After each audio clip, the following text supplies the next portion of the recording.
지금 나눠드리는 유인물 보시면 거기 우리가 1번에 3만 원 초과 거래 자료에 대한 경비 등의 송금명세서 작성이라고 있잖아요. 이거는 솔직히 말씀드리면 여러분들 이론이 크게 필요는 없어요. 그래도 왜 이걸 작성하는지는 설명을 드리긴 할게요. 나중에 여러분들이 혹시라도 세무 1급 뭐 법인세를 하시다 보면은요. 우리가 이제 사업자와의 거래 있죠. 내가 사업자한테 재화나 용역을 매입을 하게 되면은요.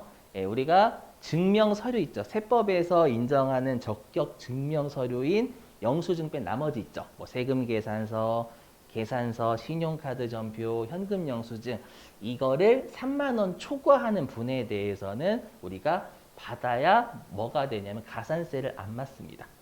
그러니까 영수증을 받아도 3만 원 초과분에 대해서는 비용을 인정해줘요. 대신에 가산세를 2% 두드려 패버립니다.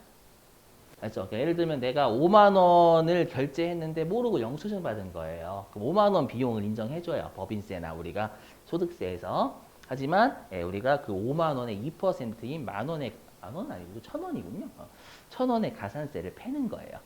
여기까지는 이해되시겠어요? 근데 우리가 무조건 이럴 수 있죠. 내가 만약에 농민분한테 물건을 산 거예요. 농민분들, 농민한테 내가 이제 곧 추석이잖아요. 추석에 이제 거래처에 좀 명절 선물 주려고 한 내가 50만 원어치 굴비를 산 거예요. 아시죠? 그럼 굴비는 여러분 재화 맞죠? 맞죠? 우리 재화가 맞으니까 원칙적으로 계산서를 받아야 될 거 아니에요. 농민분들 면세사업자이시니까. 맞죠? 그럼 그 농민분들은 계산서 같은 거 갖고 계세요? 안 갖고 계세요? 그죠? 계산서 발급 잘 못 하시죠, 여러분들? 맞죠? 근데 그분들한테 저 필요하니까 계산서 좀 주세요 라고 하면 저 가산세 맞거든요? 무조건 계산서 주세요 하면 어떻게 돼요? 그날로 목숨을 잃는 거죠, 여러분들. 그렇죠? 호미로 일단 맞을 거, 찍힐 거, 이렇게. 재미없어요? 호미로 찍힐 거죠, 여러분들. 그래서 그런 사태를 방지하려면은요, 우리가 적격 증명서들을 달라고 할 수가 없는 예외가 있을 거예요. 이해되셨어요? 그러면 그분들한테 보통예금 계좌로 송금하면은요, 경비 등의 송금 명세서 있잖아요. 그거를 우리가 제출을 하면 우리가 가산세를 안 맞아요. 아시죠? 그랬을 때 우리가 이제 건당 3만 원 초과에 대해서 경비 등 송금 명세서를 제출을 하면은 예외적으로 가산세 안 때린다라는 거거든요. 되시겠어요? 그런 애들은 여러분들이 네이버 같은 데 찾아보시면 그런 애들이 몇 개, 한 6개인가 7개인가 뜰 거예요. 네이버에 잘 있으니까 여러분들 그거 찾으시면 되고 실제 업무 하시는 분들은요. 맞죠? 우리 시험은 무조건 경비 등의 송금 명세서에 걸리는 애들 좋아요. 무조건. 아시죠? 자, 그럼 어떻게 입력하는지 좀 설명 좀 드릴게요. 자, 여기 보시면 어떻게 입력을 하냐. 좀 설명을 드리겠습니다. 이건 아니고, 이건 나중에 뒤에 가서 할 거고요. 이것도 뒤에 가서 할 거고. 여기 있네요.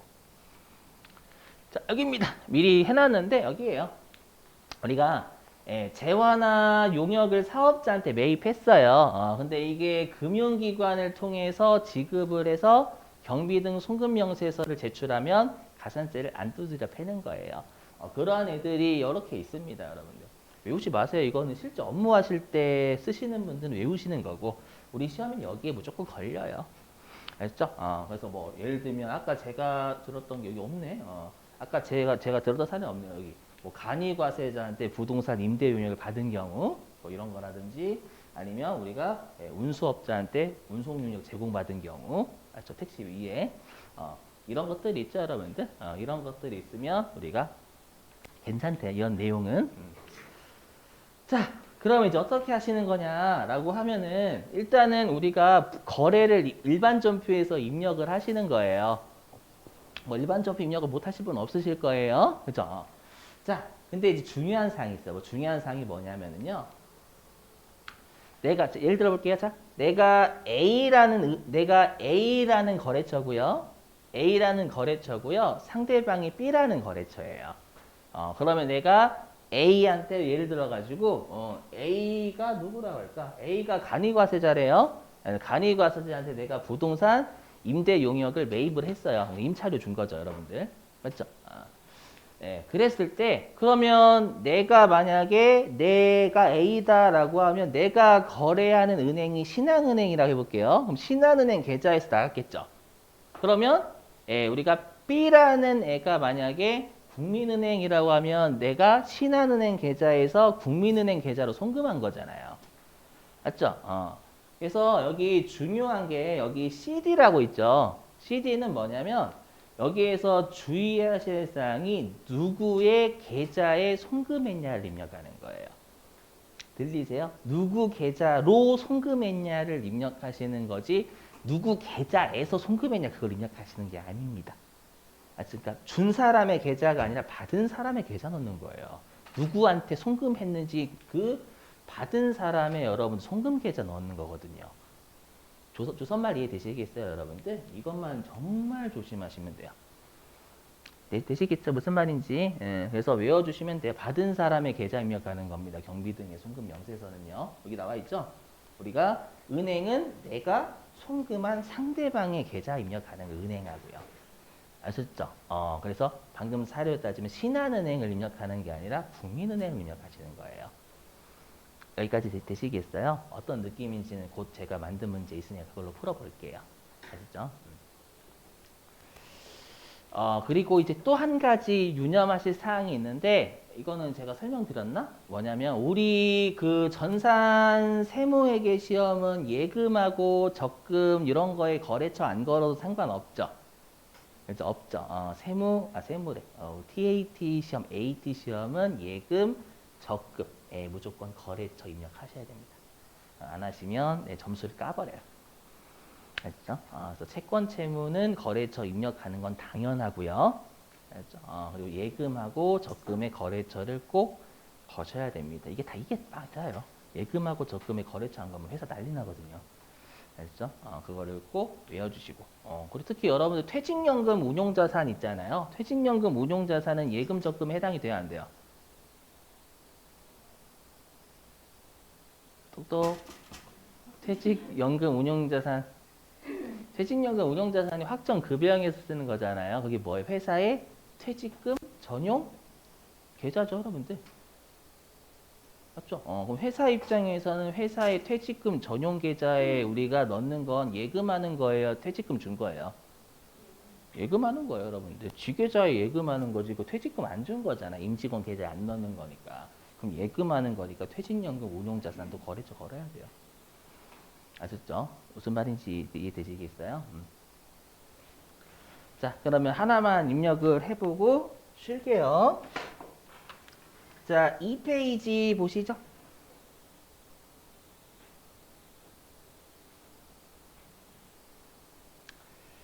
자, 2페이지는 여러분들 이거 어떻게 앞으로 보시는 거냐면 여러분들이 그 2페이지 보시면 뭐 자료 1이라고도 있고 자료 2라고도 있죠. 보이세요? 2페이지에? 예. 자, 자료 1이라는 것도 있고 자료 2라는 것도 있는데 항상 중요한 건 뭐냐면 맨 아래에 자료 설명하고 평가 문제 얘를 무조건 먼저 보셔야 돼요. 그렇죠? 맨 아래에 있는 자료 설명하고요. 평가 문제를 꼭 먼저 보셔야 됩니다.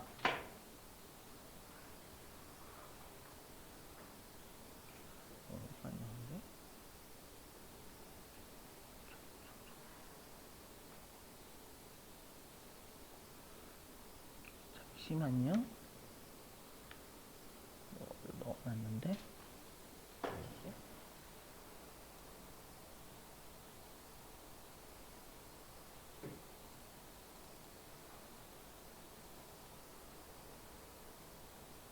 TAT 넣어놨는데.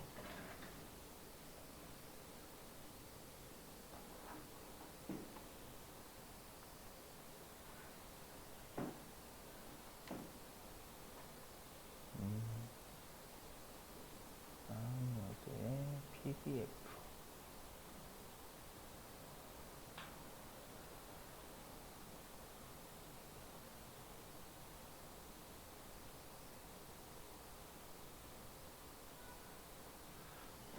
죄송합니다. 다시 좀 다른 곳에 넣기가 복사 안 했나?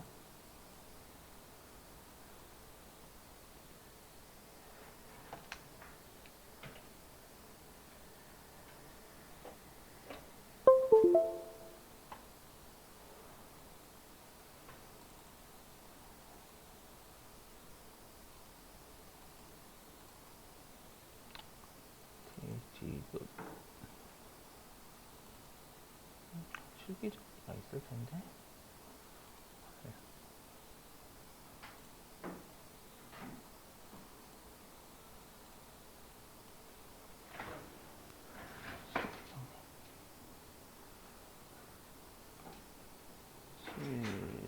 실기정리.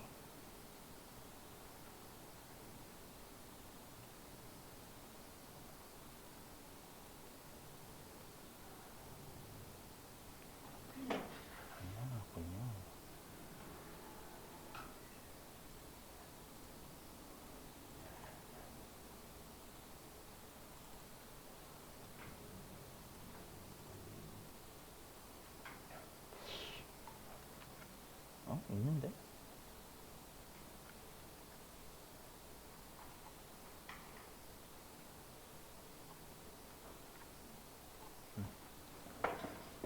다시요.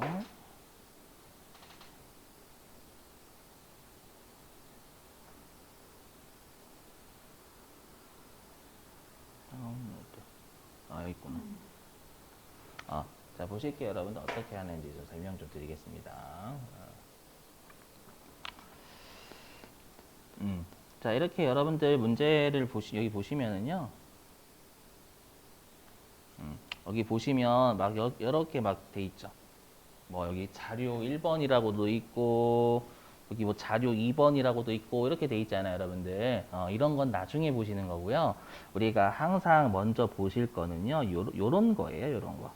요 자료 설명하고 자료 설명은 일단 설명하는 거고 평가 문제는 말 그대로 우리가 해야 할 과제입니다. 아시죠? 근데 일단 자료 설명을 알아야 여러분들 내가 뭐 해야 할 과제를 아는 거죠. 맞죠? 그래서 꼭 항상 여기서부터 먼저 보시는 거예요. 맞죠? 왜냐하면 제목에서 이미 줘요. 우리가 뭘 해야 될지. 여기 있잖아요. 3만 원 초과 거래 자료에 대한 경비 등의 송금 명세서 작성이라고는 줘요. 그러면 자료 설명하고 평가 문제부터 보시는 거예요. 항상 이 습관 기르셔야 돼요. 맞죠? 왜냐하면 수행평가 답안까지 입력해야 되기 때문에 이론상으로는 시간이 촉박해요. 어떻게 나올지 모르겠지만 좀 난이도 조절을 한다라고 했으니까 좀 쉽게 나올 거 항상 처음에 쉽게 내요. 일반적으로. 자, 그럼 다시 2페이지 보시죠. 자료 설명 좀 볼게요.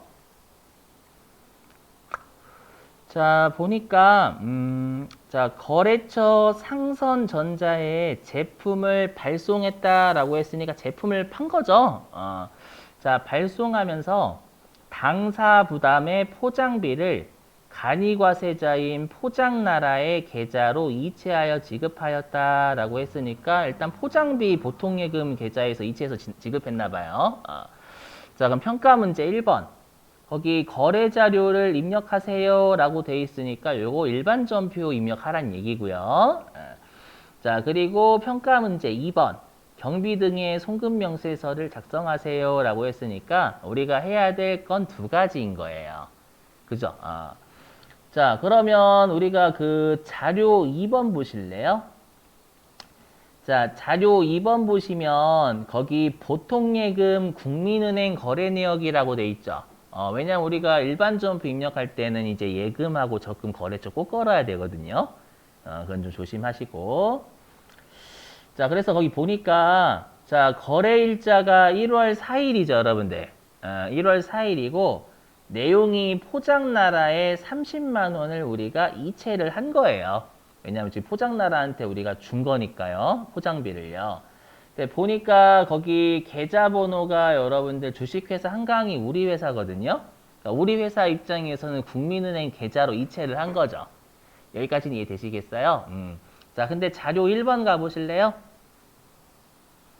거기 자료 1번 가시면 공급자 정보고 거기 영수증에 한강 귀하다라는 건 한강이 받는 놈이죠.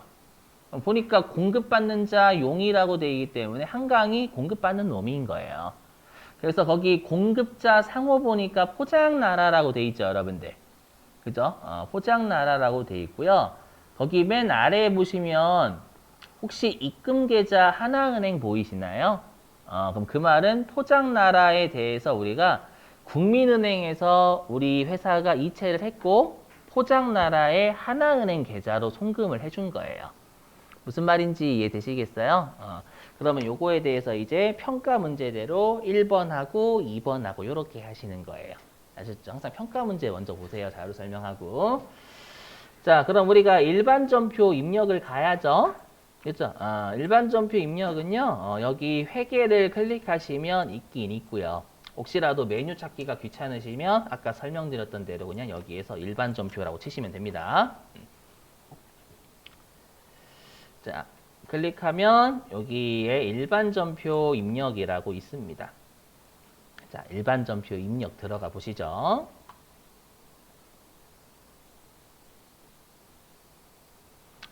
자, 들어가시면 날짜가 1월 4일이죠? 네, 1월 4일로 치시는 겁니다. 이렇게. 입력하는 건 똑같아요, 여러분들. 차이 없습니다, 여기는. 자, 입력해 보면 차변 3번, 대변 4번 이거 똑같습니다. 여기는 차이 하나도 없어요, 여러분들. 자, 구분 같은 경우에는 얘가 일단 저는 차변부터 할게요. 그럼 우리가 제품을 팔면 수익이 있으니까 포장비라는 비용은 별도로 잡아야 되겠죠. 그죠? 그래서 여기서 포장 치시면 이렇게 포장비라고 있고 우리는 제품을 파는 곳은 본사 쪽이니까 당연히 800번대 포장비를 잡는 게 맞습니다. 자, 그리고 금액은 얘가 30만 원이라고 되어 있죠.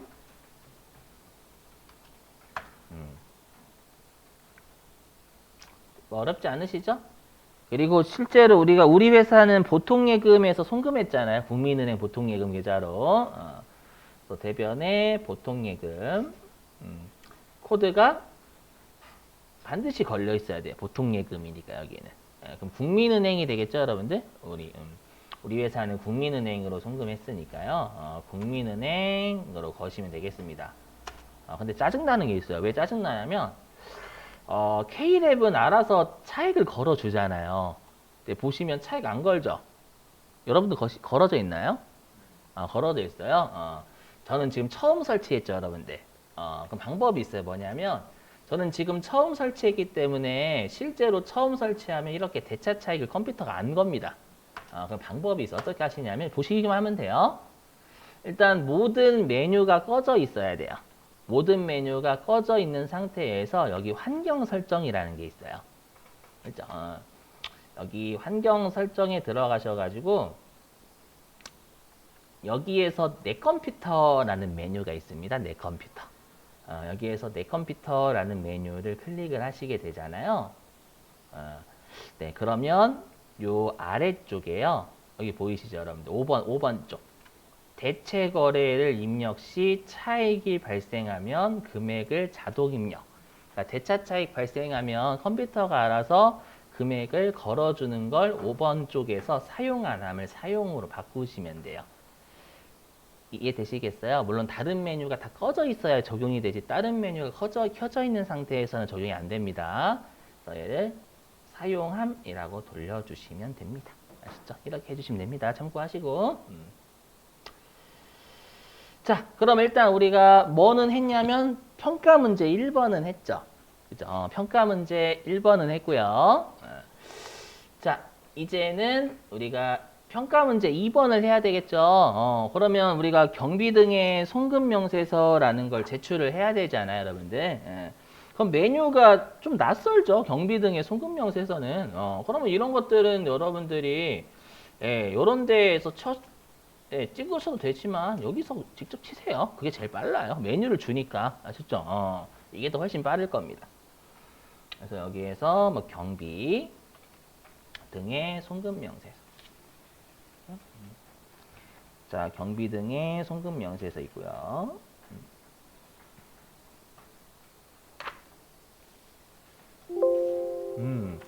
자, 되셨죠?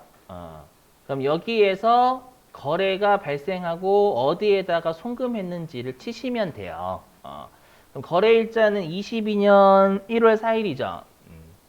그래서 2022년 1월 4일. 그리고 법인은 직접 치셔야 됩니다. 상대방입니다. 전부 다. 맞죠? 공급자라고 돼 있으니까 나는 매입자인 거잖아요. 그래서 포장나라였죠. 그래서 포장나라. 성명은 송지수. 예, 사업자 번호는 짝대기 무시하고 하시면 됩니다. 그래서 117 2311 235. 그 다음에 거래 내역은 적요라고 생각하시면 적요. 아시죠? 우리 적요는 타계정 대체 빼고는 채점 대상 아닌 거 완벽하게 똑같습니다. 적당하게 치시면 돼요. 적당하게. 뭐 포장비 지급 정도 치시면 되겠죠, 주로? 적당하게만 치시면 돼요. 꺼져라고만 안 쓰시면 됩니다, 여러분들. 아시죠? 그러실 분은 없겠죠. 적당하게 해주시면 돼요. 그래서 거래 내역은 뭐 포장비 지급, 뭐 모든 포장비 이 정도만. 자, 거래 금액은 30만 원이죠. 네, 그다음에 송금 일자가 1월 4일자에 송금했죠. 2022년 1월 4일자에 송금했고요. 빨리 맞는데? 어디 갔었어? 여기 맞는데. 어디냐면은요. 여기 CD 있죠. 여기에서는 우리가 은행인데 조심하실 건 상대방 내가 송금한 사람의 은행 얘기예요. 그럼 어디서 뭐 어떤 은행 걸어야 된다는 얘기예요. 그렇죠, 맞아요. 하나은행이지 우리 회사가 우리가 송금한 계좌인 국민은행 거시는 게 아닙니다. 상대방 계좌 거는 겁니다. 공급자의 계좌요. 알겠죠? 그럼 여기에서 F2 누르시면 돼요. F2 누르시면 은행 코드 뜰 거거든요. 네, 그럼 여기에서 직접 여러분 하나 정도 치시면 되겠죠. 그럼 여기 하나은행 있고 확인 누르시고. 대신에 계좌번호는 여러분들 짝대기는 넣으셔야 돼요. 여기는. 그래서 527 하나은행 계좌 입력하는 겁니다. 91004 0004 22456 엔터 했어요. 잘못 입네. 잘못 입었구나. 117 23 11 236. 네, 되셨죠? 요게 끝입니다. 그렇죠? 요게 끝. 어렵지 않으시죠? 일단 요게 되셔야 우리가 조회가 가능해요. 일단 입력을 못하면 조회가 다 틀립니다. 아시죠? 그렇기 때문에 일단 여기가 일단 급선무예요, 여러분들. 배점은 수행평가로 배점을 주긴 하지만 여기가 입력이 잘 돼 있어야 됩니다. 아시죠? 자, 됐습니다. 자, 일단 여러분 좀 쉴까요? 좀 10분 쉬셨다가요. 우리 1시 7분이니까 좀 시간을 좀 빠듯빠듯하게 할게요. 좀스럽지만 1시 17분에 할게요. 좀스럽지만 붙였죠, 여러분들. 17분에 시작하겠습니다. 10분 쉬시죠.